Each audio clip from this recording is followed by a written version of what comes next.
We're talking to Dr. Ralph Benson, a urologist, and of course, Dr. Benson, before we had our second commercial break, you were talking about some of the things associated with this new treatment.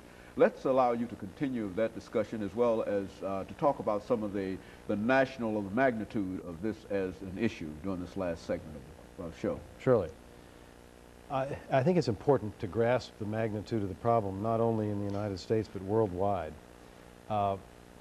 If we look at the number of men who are over 50, by year 2005, there'll probably be 40 million men in the United States over the age of 50. And if 50% of those patients are having trouble with their prostate that's not a malignancy, but enlargement, this is a tremendous number of folks.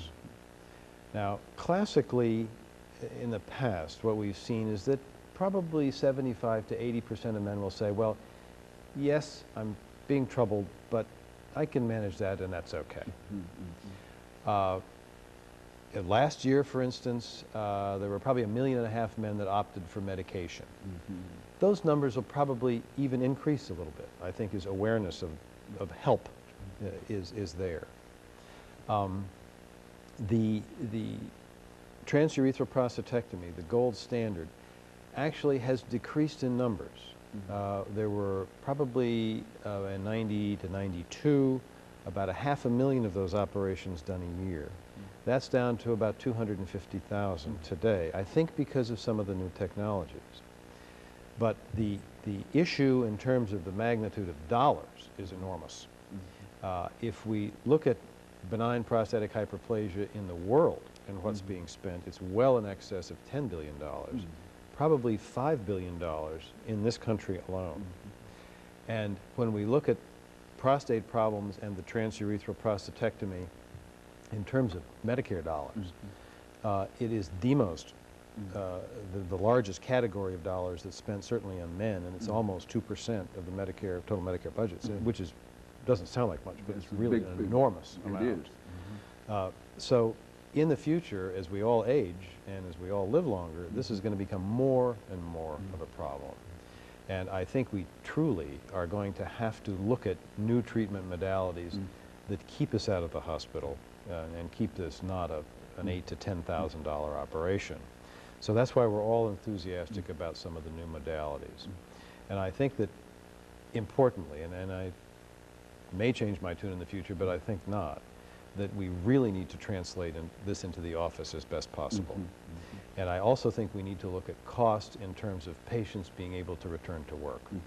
I mean, if we look at 500,000 men getting a TUR, that's transurethral resection, that's 500,000 men who can't go back to work for 6 weeks. I mean, you've got that's generally time 6 weeks. Yeah, you've got to fold that back into the number of dollars that are productive dollars, I think, that are lost in our country.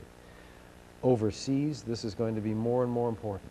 As in this country, there doesn't seem to be a difference in incidence of benign prostatic disease in African Americans versus Caucasians versus Orientals versus Hispanics or whatever. Overseas, there tends to be a feeling that that's true, that there's less of a problem, for instance, in Orientals. I'm not sure that that's not cultural. I think that we may see that again as people realize that there are easier techniques like the tuna technique that are evolving, that they may say, well, yes, I'm really tired of getting up 3 times a night, and I'd like to empty my bladder, and yes, I'll go in the morning and have somebody pick me up and take me home, and I'll be fine after that. It's that simple now with the processes that it truly is. Patients come in the office, they're given an injection of a little narcotic to take the edge off things.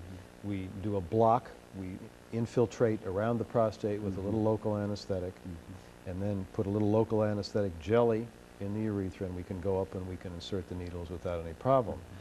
And so there's no recovery time and that kind of thing. So I think in terms of patient acceptance, once people know that some of these techniques are available, that they'll be more enthusiastically embraced than in the past. Well, Doc, you know, we've got about a minute and 45 seconds before the end of our show today. And let's allow you over the last minute and a half that we have here to perhaps make a pitch in terms of what do you know, what ought to be done, of what you could say to our audience this morning as to why they ought to take advantage of this new system or whatever. Let's do that. Surely, but if I'm going to make a pitch, let me do this. Let me say that I think that clearly everybody over 50 who's experiencing any change in urination ought to see their physician. And I think they ought to have a PSA. And I think that with any high-risk groups, like African Americans or anybody who's had any prostate cancer in the family, we ought to shift that back to age 40. They need to come in, they need to have their prostate evaluated, and they need to have a PSA test done. They then, I think, need to sit down and hear the alternatives. And I think that we need to stress the minimally invasive techniques because they're single event therapy. And the reality is, with the tuna procedure, it's a one-shot deal, if you will. And if it doesn't work, we have lost time and a bit of money, but we can always go back and trim things up or whatever. So my feeling is the patient needs to rule out cancer, very importantly, hear the alternatives, especially the new things, and then make their decision. Well, Dr. Benson, let me, over the last 10 or 15 seconds that we have here, let me thank you for coming by and giving us that excellent information about prostate problems and new treatments, especially this TUNA, the tuna treatment today. And let me encourage our audience to tune in again next week for another informative edition of Comments. Thank you and good morning.